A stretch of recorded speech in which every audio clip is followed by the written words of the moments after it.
నగదు తక్కువ బంగారం ఎక్కువ. BNR gold and diamonds, Vijayawada, Bengaluru, Vizag. Hi hello, welcome to Suman TV. నేను మీ రోషన్.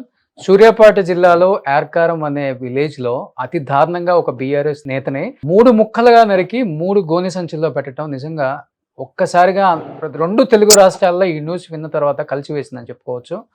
అసలు ప్రెజెంట్ ఆ విలేజ్ లో పరిస్థితి ఏంటి, అతన్ని ఎందుకు అంత దారుణంగా నరకాల్సి వచ్చింది, అదే విలేజ్ కి సంబంధించిన బీఆర్ఎస్ లీడర్ శ్రీనివాస్ గౌడ్ గారు మనతో మాట్లాడటానికి లైవ్ లో సిద్ధంగా ఉన్నారు.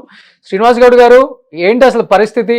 అతన్ని తీసుకెళ్లి మద్యం తాపిచ్చి ఫ్రెండ్లీగా తీసుకెళ్లిన వ్యక్తులు అతి దారుణంగా 3 ముక్కలుగా నరికి 3 గోని సంచుల్లో డిఫరెంట్ ప్లేసెస్ లో పెట్టారని న్యూస్ వస్తుంది. అసలు ఏం జరిగింది, ఎందుకు అంత దారుణంగా నరకాల్సి వచ్చిందండి? నమస్తే అండి.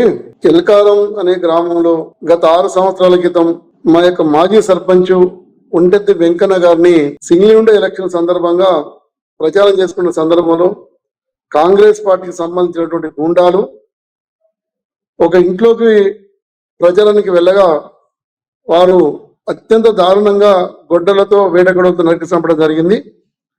ఆ కేసు జరిగిన తర్వాత ఇప్పుడు అది కేసు ట్రయల్ నడుస్తున్నది.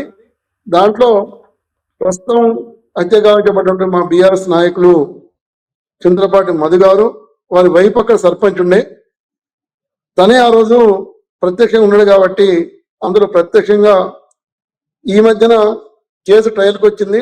ట్రయల్కి వచ్చిన సందర్భంలో మధు అక్కడికి వెళ్ళి సాక్ష్యం చెప్పి రావడం జరిగింది. సాక్ష్యం చెప్తారని చెప్పేసి అని కాంగ్రెస్ పార్టీకి సంబంధించినటువంటి గూండాలు కక్ష కట్టి ఉద్దేశపూర్వకంగా నమ్మించి ఒక పంచాయతీ ఉందని చెప్పేసి అని పిలిపించి ఒక ఇంట్లో దారుణంగా చంపడం జరిగింది. ఇది పూర్తిగా రాజకీయ హత్య అండి. కానీ న్యూస్ లో వస్తుంది శ్రీనివాస్ గౌడ్ గారు, మీరేమో రాజకీయ హత్య అని చెప్తున్నారు. ఇది కేవలం పాత కక్షల హత్య అని చెప్తున్నారు కొంతమంది. అంటే మీరు అన్నట్లుగానే అతను ఒక్కడే ఆ ప్లేస్కి వెళ్ళారా, ఆ స్పాట్కి, లేకపోతే వేరే అతను ఫ్రెండ్స్ కావచ్చు, బీఆర్ఎస్ మిగతా నాయకులు ఎవరైనా వెళ్ళారా అతనితో పాటు? అసలుకి ఒక్కడే వెళ్ళినాడు. ఆ గ్రామానికి సంబంధించినటువంటి కాంగ్రెస్ నాయకులు వారి చుట్టరికం ఉంటది. ఏదైతే మధు అక్కడ వాస్తవంగా చాలా యాక్టివ్ ఉంటాడు, రాజకీయాల్లో కానీ ఓ పెద్దరికంగా ఓ పంచాయతీలు కానీ మంచి కానీ చెడు కానీ ఆ ప్రాంతానికి ఒక పెద్ద దిక్కుగా ఉంటాడు. దళిత కుటుంబం నుంచి పుట్టినా కానీ పెద్ద దిక్కుగా ఉంటాడు.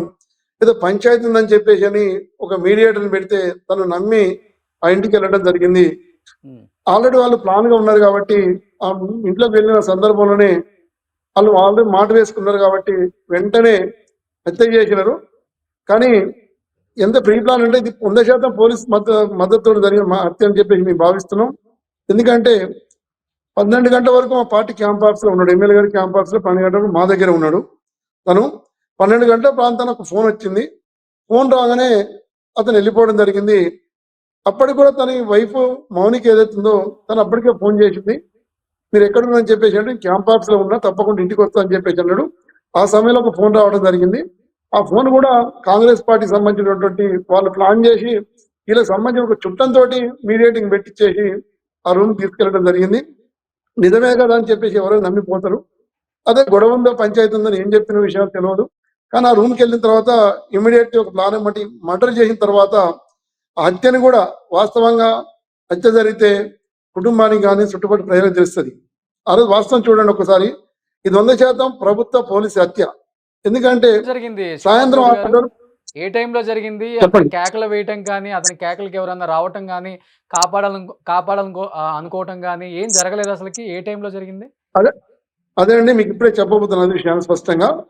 తీసుకుపోయిన తర్వాత ఆ రూమ్ లో మర్డర్ చేయడం జరిగింది. మర్డర్ చేసిన తర్వాత గొంతు పిసికేసి విపరీతంగా విచక్షణ రహితంగా గొంతు పోయటము, ముఖం మీద నరకటము, అదేవిధంగా ఈ షోల్డర్ మీద నరికేయటం, చాలా అత్యంత దారుణమైనటువంటి ఘటన.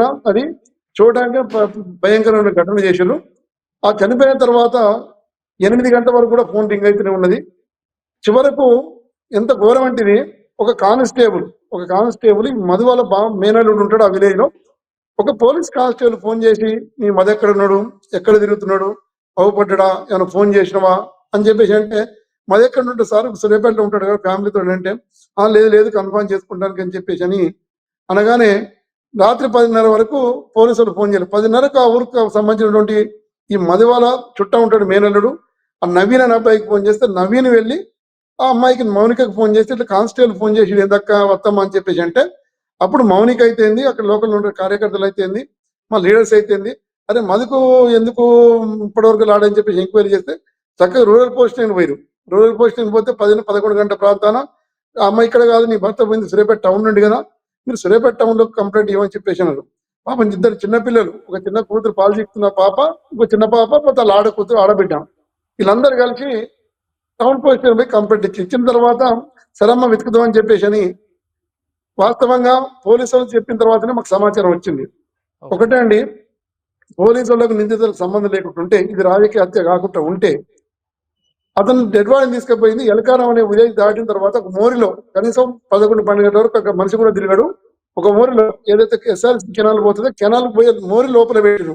మోరి లోపల పెట్టిన పోలీసులకంటే సమాచారం ఉంటుంది. ఫస్ట్ అక్కడ బాడీ గ్రామస్తులు డెడ్ బాడీ, ఎందుకంటే డెడ్ బాడీ మూడు ముక్కలుగా నరికారు, ఒక్కొక్క ముక్కని ఒక్కొక్క గోనె సంచిలో పెట్టి డిఫరెంట్ ప్లేసెస్ లో వేసారని చెప్పారు కదా, ఎవరు ఐడెంటిఫై చేశారు ఆ టైంలో అక్కడ బాడీ ఉంది, లేదు, డెడ్ బాడీ అది లోపల ఉంది మూడు అని? ముక్కలు కాదు, మూడు ముక్కలు కాదండి, మనిషిని ఒకటే సంబరమాట వాస్తవమే, కానీ గోనె సంచి ఒకటే గోనె సంచి, ఆ గోనె సంచి పైగా చెద్దరు కప్పేసి తీసుకపోయి మోరిలో పెట్టారు. మోరిలో పెట్టిన విషయం పోలీసులకు ఎక్కడ తెలిసిన సమాచారం అంటే నిందితులే చెప్పాలి. 100% నిందితులు పోలీసుల కన్సల్ని హత్య జరిగింది, ఇది రాజకీయ హత్యే.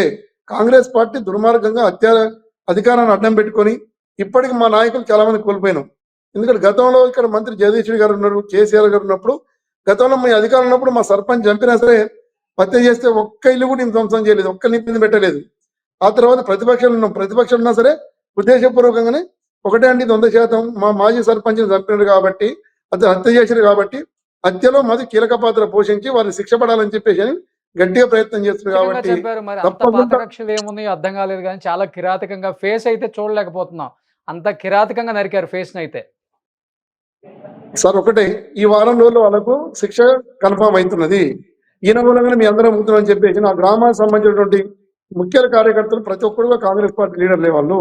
ఏ ఇంట్లో జరిగింది? ఎవరి ఇంట్లో జరిగింది? అక్కడ వేరే ఒక అతను ఉంటాడు, ఈయన చుట్టం పక్క విలేజ్ సంబంధించిన ఆయన, ఆ ఇంట్లో ఆయన కిరాయికి ఉంటుండో ఆయన నరికేశారా?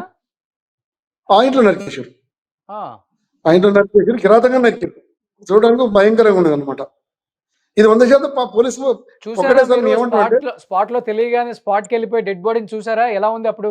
అంటే అంటే లేదు, మూడు అప్పటికే ముక్కలుగా చేయటం నిజమా అది? అప్పటికే సార్ ఒక ప్లాన్ ఎమ్మటి జరిగింది ఇది. ఎందుకంటే ఇది ఇన్సిడెంట్ జరిగింది దాదాపు 8 గంటల నుంచి నా ఫోన్ రింగ్ అవుతుంది, ఎత్తట్లేడు. 6:30-7 గంటల వరకు నా ఫోన్ మాట్లాడాడు భార్యతోటి కానీ వాళ్ళ బావతోటి కానీ.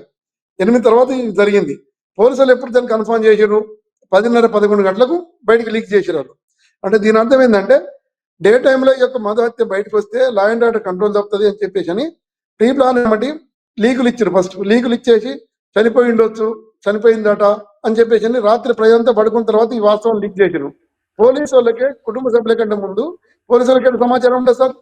పోలీసులకు సమాచారం ఉందంటే దాని నిందితులు ఇళ్ల కంట్రోల్ ఉన్నట్టే కదా, అంటే నిందితులకి సహకరించినట్టే కదా. అధికార పార్టీ నిందితులకు అధికార పార్టీ సంబంధించిన వాళ్ళే. 100% ఇది పొలిటికల్ హత్య ఇది. ఇలాంటివి అయితే ఎవరిని కూడా ఎంకరేజ్ చేయకూడదు సార్, ఎందుకంటే చాలా చిన్న ఏజ్ అని చెప్పుకోవచ్చు. 42 సంవత్సరాల మధుని మరి ఇంత కిరాతకంగా దారుణంగా కాంగ్రెస్ పార్టీ దండించి సార్ వాళ్ళ సార్ ఇంటికి కాంగ్రెస్ తీసుకెళ్లి సెటిల్మెంట్ ఏదో ఒక డిస్కషన్ అని చెప్పేసి అతను మాటు వేసి అంత దారుణంగా చంపారు. నిజంగా చాలా దారుణం ఇది. సో మీరు అన్నట్లుగానే ఇంతకు ముందు కూడా కొన్ని హత్యలు జరిగాయని కూడా ఎస్పీ గారు అని చెప్తున్నారు. వాళ్ళకి ఎలాంటి శిక్షలు వేయాలో అలాంటి శిక్షలు డెఫినెట్గా వేస్తాము, కటకటాల వెనక దోషులను తీసుకెళ్లే బాధ్యత నాది అని ఎస్పీ కూడా చెప్తున్నారు. కాబట్టి చూద్దాం ఏం జరుగుతుందో. ఎనీహౌ శ్రీనివాస్ గౌడ్ గారు థ్యాంక్ యూ అండి, లైవ్ లోకి వచ్చి సమాచారం అందించినందుకు. థ్యాంక్ యూ అండి. ఇలాంటి వాళ్ళు కూడా కొంచెం ధైర్యంగా నిలబడాలని మనస్ఫూర్తిగా కోరుకుంటున్నాను. తప్పకుండా మాజీ మంత్రి జగదీష్ గారు, సూర్యాపేట ఎమ్మెల్యే గారు బ్రహ్మాండంగా ఈరోజు పోయిండు. గతంలో ఇంకా నేను కుటుంబ హత్య రాజకీయ హత్య జరిగిందో ఆ కుటుంబానికి ఆర్థికంగా సహకరించిండు, వాళ్ళకి బిల్లు కట్టించిండు, అమ్మాయికి అవసరం జాబ్ పెట్టించిండు. తప్పకుండా ఇది పొలిటికల్ హత్య 100%. జగదీష్ గారు నమ్ముకున్నారు కాబట్టి, తప్పకుండా బీఆర్ఎస్ పార్టీ నమ్ముకున్నారు కాబట్టి ఆ కుటుంబాన్ని ఆదుకునే బాధ్యత మా జగదీష్ గారు కానీ మా లోకల్ నాయకత్వం తీసుకున్నాం అని చెప్పేసి అని వారు ఎవ్వరు కూడా ఆధారపడద్దు. మిగతా కార్యకర్తలు కూడా ఎవరు ఆధారపడాల్సిన పని లేదు. తప్పకుండా ఈ కేసు అయితే ఉన్నదో మంత్రి గారు, మా మాజీ మంత్రి గారు, సూర్యాపేట ఎమ్మెల్యే గారు స్పెషల్ ఇన్వెస్టిగేట్ ప్రతి ఒక్క అణువు కూడా ఆయనే పరిశీలిస్తుంటే, తను కూడా అడ్వకేటే కాబట్టి ఎఫ్ఐఆర్ కంటే మొదలు పెడితే రిమాండ్ రిపోర్ట్ కంటే మొదలు పెట్టి ఛార్జ్ షీట్ వరకు కూడా తనే ప్రత్యేకంగా చూస్తారు. కాబట్టి దయచేసి పోలీసు వరకు మా విజ్ఞప్తి ఏంటంటే ఇది దారుణమైనటువంటి హత్య. ఇది ఎవరు సపోర్ట్ చేయడం సరైనది కాదు. హత్యా రాజకీయాలకు అభివృద్ధికి ప్రమాదం. కాంగ్రెస్ పార్టీ వచ్చిన తర్వాత హత్యా రాజకీయాలు మొదలై అధికార పార్టీ ఉన్నటువంటి బీఆర్ఎస్ పార్టీలో ఒక్క హత్య రాజకీయం కాదు, ఒక పొలిటికల్ కేసు కూడా పెట్టిన సందర్భం లేదు. ప్రశాంతంగా ఉన్నటువంటి ఈ యొక్క తెలంగాణ రాష్ట్రాన్ని, సూర్యాపేట జిల్లాని, ప్రత్యేక సూర్యాపేట కాన్స్టిట్యూన్సీని ఈ అరాచకవాదులు బాగా దౌర్జన్యంగా మా కార్యకర్తలను భయపెట్టిస్తారు కాబట్టి ఎవరు భయపడాల్సిన పని లేదు. తప్పకుండా మాజీ మంత్రివర్యులు సూర్యాపేట శాసనసభ్యులు తప్పకుండా మీకు అండగా ఉంటారని చెప్పేసి అని మా యొక్క అందరి తరపున మా కార్యకర్తలు ధైర్యం చెప్తూ ఆ కుటుంబానికి బీఆర్ఎస్ పార్టీ, జగదీష్ రెడ్డి గారు, కేసీఆర్ గారు, కేటీఆర్ గారు అండగా ఉంటారని చెప్పేసి అని మీ అందరికి తెలియజేస్తా ఉన్నాం. థ్యాంక్ యూ శ్రీనివాస్ గౌడ్ గారు. థ్యాంక్ యూ అండి. నమస్తే. సుమన్ టీవీలో మీ పర్సనల్ అండ్ బిజినెస్ ప్రమోషన్స్ కోసం కింది నెంబర్కి కాంటాక్ట్ చేయండి.